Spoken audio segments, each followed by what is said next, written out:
آخری عشرے کی ہر طاق رات 21 رمضان، 23 رمضان، 25 رمضان، 27 رمضان اور 29 رمضان جڑواں بیٹوں کا خاص عمل۔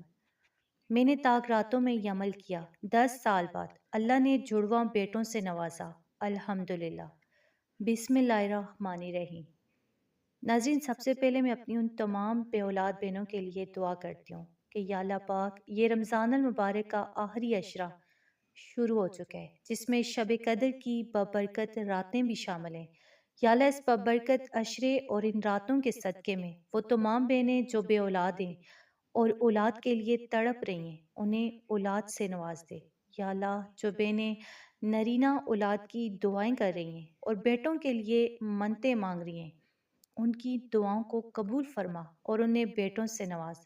یا اللہ، جن بہنوں کی 4 بیٹیاں ہیں یا 5 بیٹیاں ہیں اور بیٹا نہیں ہے، ان کے لیے بیٹے کو وارث کے طور پر عطا فرما۔ یا اللہ، جن بہنوں کی شادیوں کو کافی عرصہ گزر چکا ہے، چاہے 5 سال ہوں یا 10 سال، ان کی گود کو اولاد سے بھر دے اور ان کی زندگی میں خوشی اور سکون عطا فرما۔ انہیں اپنی رحمتوں اور برکتوں سے مالا مال فرما اور ان کے گھرانے کو اپنی نعمتوں سے روشن کر دے، آمین۔ تو ناظرین، آج میں آپ سب کے ساتھ وہ خاص عمل شیئر کر رہی ہوں جو جڑواں بیٹوں کے اصول کے لیے آخری عشرے کی طاق راتوں میں، یعنی 21، 23، 25، 27 اور 29 رمضان میں کیا جاتا ہے۔ تو ناظرین، ان طاق راتوں میں یہ عمل جو میری بہن کرے گی، جو بے اولاد ہے یا نرینہ اولاد کی خواہش رکھتی ہیں، اللہ تعالیٰ ان کے دل کی مراد ضرور پوری کرے گا، کیونکہ یہ ایسا عمل ہے کہ جس نے بھی اخلاص اور دل سے کیا، اللہ تعالیٰ نے انہیں خالی نہیں لوٹایا اور ہر حاجت اور نیت کے مطابق اللہ نے انہیں نوازا ہے۔ ایک بہن کہتی ہیں کہ جن کو ڈاکٹروں نے بانجھ قرار دے دیا تھا اور شادی کو 10 سال ہو چکے تھے، لیکن اولاد کا نام و نشان نہیں تھا۔ وہ کہتی ہیں کہ رمضان المبارک کی ان طاق راتوں میں نے یہ عمل کیا تو الحمدللہ، اللہ تعالیٰ نے مجھے اولاد سے نوازا، اور وہ بھی جڑواں بیٹوں سے۔ اللہ تعالیٰ نے میری خواہش ان طاق راتوں میں پوری کی۔ اسی طرح یہ ہر اس بہن کے لیے ممکن ہے جو اولاد کے لیے تڑپ رہی ہے۔ یہ وہ راتیں جو آپ کی قسمت بدلنے والی راتیں ہیں اور آپ کی گود کو بڑھنے والی راتیں ہیں۔ سال میں یہ موقع صرف ایک بار ملتا ہے، رمضان کا مہینہ سال میں ایک بار آتا ہے، لیکن یہ خاص طاق راتیں صرف ایک سال میں محدود ہیں۔ اس لیے یہ عمل لازمی کرنا ہے اور پوری نیت اور اخلاص کے ساتھ کرنا ہے۔ یقین رکھنا بہت ضروری ہے، کیونکہ جب تک یقین نہیں ہوگا تب تک آپ کا کوئی بھی عمل اثر نہیں کرے گا۔ اللہ پر پورا یقین، اللہ کی طاقت اور رحمت پر ایمان وہ بنیادی شرط ہے جو ہر نیک عمل کی قبولیت کے لیے ضروری ہے۔ اگر آپ دل سے اور پورے یقین کے ساتھ یہ عمل کریں گے تو اللہ تعالیٰ نہ صرف آپ کے دل کی مراد پوری کرے گا، بلکہ آپ کی زندگی میں برکت، خوشی اور سکون بھی نازل کرے گا۔ یہ وہ لمحات ہیں جو زندگی بدلنے والے ہیں، اور ان راتوں میں کی جانے والی ہر نیک نیت اور عمل کا اجر 1000 مہینوں کی عبادت سے بھی زیادہ ہے۔ تو اسی لیے اپنی نیت صاف رکھیں، پورے یقین اور اخلاص کے ساتھ یہ عمل لازمی کریں اور اللہ تعالیٰ کی رحمتوں اور برکتوں کو اپنی زندگی میں محسوس کریں۔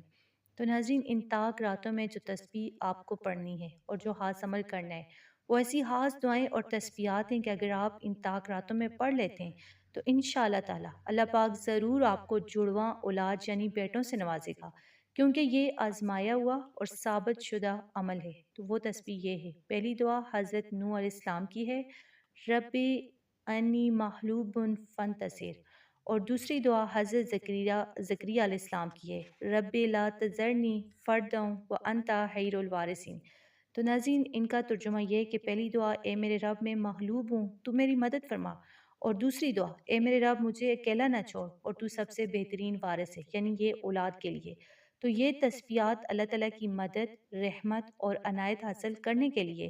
پہلی دعا حضرت نوح علیہ السلام نے مشکل ترین وقت میں پڑھی تھی، جب ان کی حالت بے بسی اور پریشانی کی تھی اور وہ اپنی اولاد اور قوم کے لیے دعا کر رہے تھے۔ اسی طرح حضرت زکریا علیہ السلام نے اپنی اولاد کے اصول کے لیے یہ دعا پڑھی تھی، یعنی ان کی عمر 80 سال سے بھی زیادہ ہو چکی تھی، لیکن وہ بے اولاد تھے، ان کی اولاد نہیں تھی۔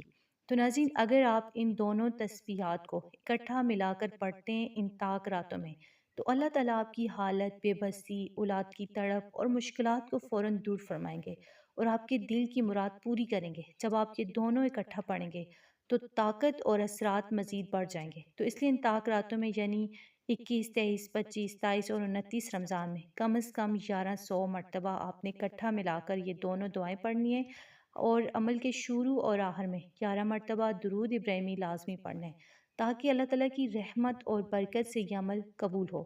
درمیان میں 1100 بار یہ دونوں تسبیحات ملا کر پڑھنی ہے، رب انی محلوب فن تصیر، اور اسی طرح جو دوسری دعا آپ کو میں نے بتائی ہے حضرت ذکریا علیہ السلام کی، وہ دعا بھی آپ نے پڑھنی ہے، اور لاسٹ میں اور شروع میں آپ نے جو ہے درود پاک لازمی پڑھنا ہے۔ اور پھر اس کے بعد آپ نے 100 مرتبہ استغفار جو ہے یہ بھی لازمی پڑھنا ہے، جیسے استغفر اللہ یا استغفر اللہ کی کوئی بھی دعا، کیونکہ استغفار کی برکت سے بھی اللہ تعالیٰ اولاد، سکون اور ہر حاجت جو ہے پوری کرتے ہیں، بندے کو نوازتے ہیں۔ اور اولاد کے لیے خاص طور پر استغفر اللہ کی تسبیح بھی لازمی پڑھنی چاہیے، کم از کم آپ نے ان طاق راتوں میں 100 سے زائد اگر پڑھیں، یعنی 313 مرتبہ پڑھیں تو اور زیادہ بہتر ہے۔ تو ناظرین، یہ عمل آپ نے پورے دل سے اخلاص اور یقین کے ساتھ کرنے، کیونکہ جب تک دل میں پورا یقین نہیں ہوگا تب تک عمل کا اثر نہیں نکلتا۔ اللہ تعالیٰ اپنے بندے کو اسی نیت اور یقین کی بنیاد پر نوازتے ہیں۔ یہ تسبیحات اور دعا ہر اس بندے کے لیے جو اولاد کے لیے تڑپ رہے، بے بسی میں ہے اور اپنے رب کو پکارتے ہیں، اللہ تعالیٰ فوراً اس کی حاجت پوری فرماتے ہیں اور زندگی میں خوشیوں، برکتوں اور سکون سے مالا مال کرتے ہیں۔ تو اس لیے ان راتوں میں یہ عمل لازمی کرنا چاہیے تاکہ اللہ کی رحمت اور فضل سے آپ کی زندگی اور آنے والی نسلیں بھی روشن ہو جائیں۔ تو ناظرین، یاد رکھیں، ہر نیک عمل، دعا اور تسبیح کے قبول ہونے کی بنیاد صرف اخلاص اور اللہ پر مکمل توکل اور یقین پر ہے۔ جب آپ دل سے اور پورے ایمان کے ساتھ اللہ تعالیٰ پر بھروسہ رکھیں گے تو ہر مشکل آسان ہو جائے گی اور ہر حاجت پوری ہوگی۔ یہ باتیں ہمیشہ یاد رکھیں کہ اللہ پر توکل، دل میں یقین اور صبر انسان کی زندگی میں برکت، خوشی اور سکون لاتے ہیں۔ تو اسی لیے ان طاق راتوں میں یہ خاص عمل پورے دل اور یقین کے ساتھ کریں، اللہ تعالیٰ ضرور آپ کی دعا، نیت اور عمل کو قبول فرمائیں گے انشاءاللہ۔ تو اگر آپ کو یہ ویڈیو اچھی لگی ہو اسے لائک کریں، دوستوں کے ساتھ شیئر کریں، ہمارے چینل کو سبسکرائب کرنا نہ بھولیں تاکہ مزید ایسے بابرکت علم اور دعا کے فوائد آپ تک پہنچتے رہیں۔ تو دعا ہے کہ اللہ تعالیٰ آپ کو اپنی رحمتوں، برکتوں سے نوازے، آپ کی گود کو خوشیوں اور اولاد سے بھر دے، آپ کی زندگی میں سکون، صحت اور کامیابی عطا فرمائے، اور ہر نیک نیت اور عمل میں آپ کی مدد کرے۔ آمین یا رب العالمین۔